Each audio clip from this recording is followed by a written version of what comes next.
The hardest thing in Battletech? Figuring out just how you want to paint your miniatures.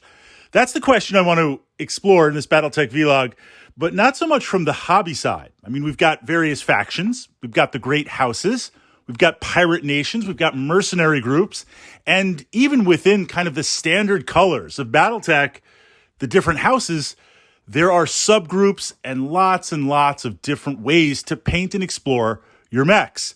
Putting that aside for a moment, that hobby side, looking at the tactical advantage, why are we not painting mechs kind of camouflage? Or I think ideally kind of that World War I-esque aspect of camouflage where you're breaking up the outline of the mech, right? You're breaking up the outline of various ships to protect them from submarine warfare. Why wouldn't you do something similar to a mech or exploring those options on the table? Well, this is kind of an interesting question because when we say Battletech, there's a lot of different tech levels in Battletech. Lost tech, current tech, possibly, clans restoring it, future tech. In addition to that, what kind of mech warrior are you? And this feeds back onto the tabletop itself. Now, we might say kind of the standard inner sphere tech, are you really hiding a mech? Even a light mech is pretty massive. Throws off a lot of heat, throws off a lot of energy, and there's various sensors, both in the tech manual and in the various narrative novels, that once a mech is powered up, even if it's not necessarily moving, you're aware of it. You're aware of how it's moving and what it's doing. So from that perspective, we see mechs powering down, right? The in-game total mechanic warfare with Total Warfare is you can power a mech down and use hidden rules and essentially hide it on the table. Now, I'm not going to hide it out in the open, but in the shell of a building or perhaps in a very, very dense forest, I could see from a distance a powered down mech. You might not notice it. Putting aside for a moment if it's bright red or bright yellow. But from that perspective, yes. But a mech that's powered up, ready to go, what are you really going to hide? Well, camouflage hiding one thing, but what about from the perspective of trying to break up the target itself? And again, this is what we see. When I think of this example, I think of the Archer mech. It's a mech that I usually play. I regularly play. I really enjoy it. It's kind of the standard tech of the inner sphere. You've got those two long-range missile 20 packs. They've got some sort of guided targeted system. The lasers, right? They're going to be a guided targeted system. I've got a heads-up display. But we also see one of the variants that I play for the Archer, just for the lulls, is the rocket version, where you're taking out those two long-range missile 20 packs and replacing them real-time with one-time use hundreds and hundreds of rockets, essentially dumb rockets, to fire. And in that case, I see it as even if I have a targeting system, those rockets, once they leave, not everything is targeted in Battletech, I guess what I'm trying to explore. And then another interesting aspect to consider is not all mechs are at the same level. A number of years ago, I was part of a Battletech campaign, and I had worked my way up from a light mech to a medium mech, right? Battletech is great with that because you can play tabletop. You can do the hex map thing. You can do the role-playing thing, but you can also easily, seamlessly blend the two together.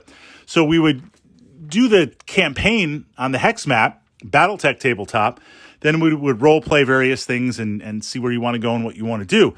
So I worked my way up eventually to an assault mech.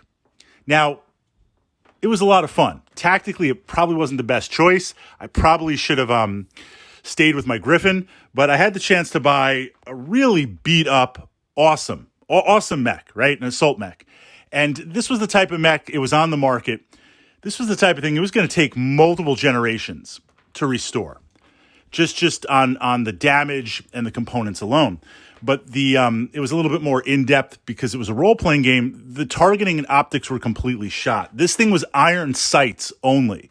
You were shooting things with this mech, those PPCs, iron sights. So I say that because it was a lot of fun, but it really wasn't effective. We translated that over into the game for extreme range penalties and also as if it had a sensor hit. I never really got the C-bills to to fix it. But I say that because all mechs are not necessarily equal. You might have some pirate mechs or some mechs that have been part of a campaign. The targeting system might not be as advanced as you think. And for the most part, this is like 80s tech, and clans are really like envisioned 90s tech, what we were supposed to have in the 90s, but we never got.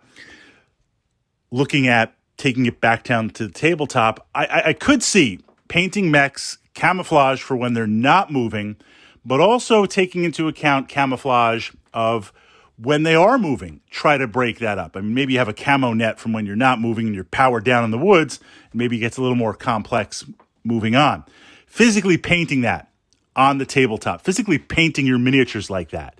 Now, on the opposite side, because we've got to balance out that narrative, tactically it makes sense. I mean, even in today's world, I don't see many brightly painted yellow or red tanks on the battlefield.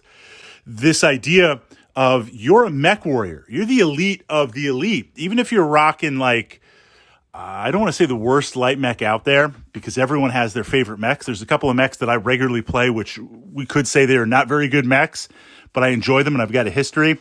So let's just say the Locust, because I love playing the Locust. But I think we can admit, if you're a Locust pilot, that's not a long-term mech warrior career move. You're part of that nobility. You're part of the Knights of the Realm, but you are looking to upgrade as soon as you can. I mean, at least if you're a Jenner pilot, you've got some bite.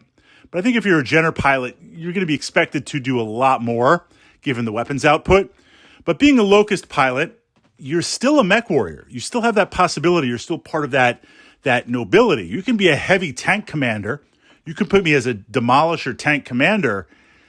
On that social aspect in the Battletech narrative, a mech is still a mech. This is why joining the ranks of the dispossessed is so bad.